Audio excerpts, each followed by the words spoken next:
Bible study, sa prayer meeting sa mga Sunday services sa Batangas. Lumalakad po kami ng malayo, tumatawid ng mga sapa, ng mga sagingan para lang umattend. Habang lumalaki ako, patuloy ang paglamit namin sa kanang pamilya ko sa Lord. Patuloy po yung paglilingkod namin sa Kanya.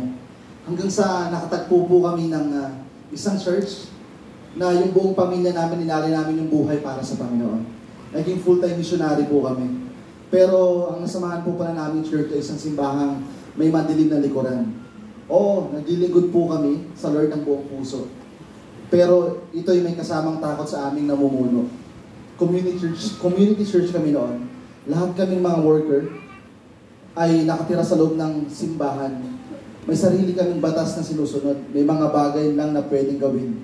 Pag nagkamali kami, may mga parusang ipapataw sa amin. Hindi kami pwedeng magtanong sa mga sinasabi ng leader namin noon.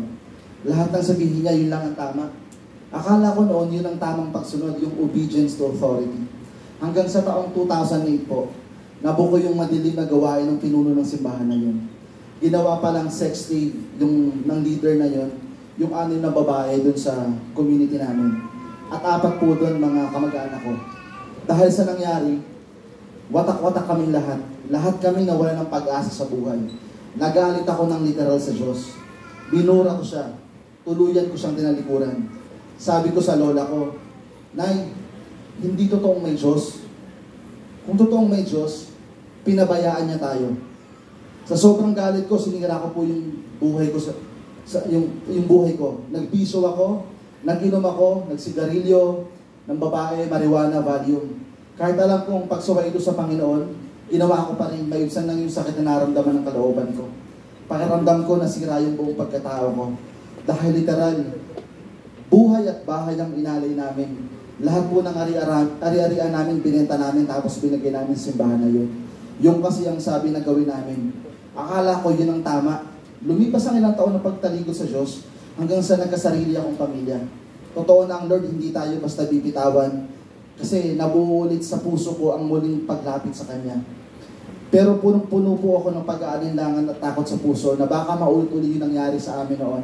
That time, iba't ibang churches po yung pinupuntahan ko. Hanggang sa minsan, napanood ko si Pastor Bong, saka si Pastor Peter sa YouTube. Hindi ko na malaya na sinusubaybayan ko na po sila, lalo na nung pandemic. After po ng pandemic, bumalik kami dito sa Manila galing Batangas. Hinanap ko yung pinakamalapit na CCF sa area ko. Na-search ko po yung CCF review. Pumunta ako mag-isa. Hindi ko sinama yung pamilya ko nung una. Gusto ako lang muna. Parang naninigurado pa po ako noon. Ilang linggong pagdating ko, naramdaman ko po na kinakausap ako ng Lord.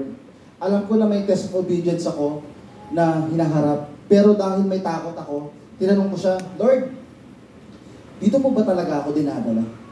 Hanggang sa one time, bigla akong nakita yung picture ko sa countdown ng CCF review. Bago magsimula yung service, nagulat ako. Sabi ko, ako yan. Lord, dito ba talaga? Unti-unti, sinama ko po yung asawa at anak ko. Typical na attendee lang kami noon every Sunday. Hanggang sa one time, na nag-announce na kung sinong gustong mag-volunteer bilang video editor dito sa CCF review. Sabi ng anak ko, Daddy, video editor daw, mag-volunteer ka. Sabi ko, anak, yun na nga yung trabaho natin araw-araw. Gagawin ko pa ba yan? Sabi ko, siguro sa ibang ministry na lang. Lumipas yung panahon, umatendang kami. Kakain after the service, tapos pagdating sa bahay, balik sa dati. Tapos pasundot-sundot sa gawain ng makamundo. Hindi pa rin buo ang obedience ko kay God. Pero one time, nagulantang po ako. Nakagat ako ng pusa sa paa ko. Dahil po doon, nagkaroon po ako ng anxiety. Feeling ko may rabies po ako. Naglabas-pasok po ako sa ospital.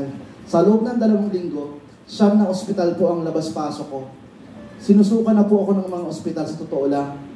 Dahil pinipilit kong may rabies ako, sabi ng mga doktor, wala kang rabies kasi may vaccine ka. Sobra po yung takot ko noon. Takot na takot. Pakiramdam ko po mamamatay na ako.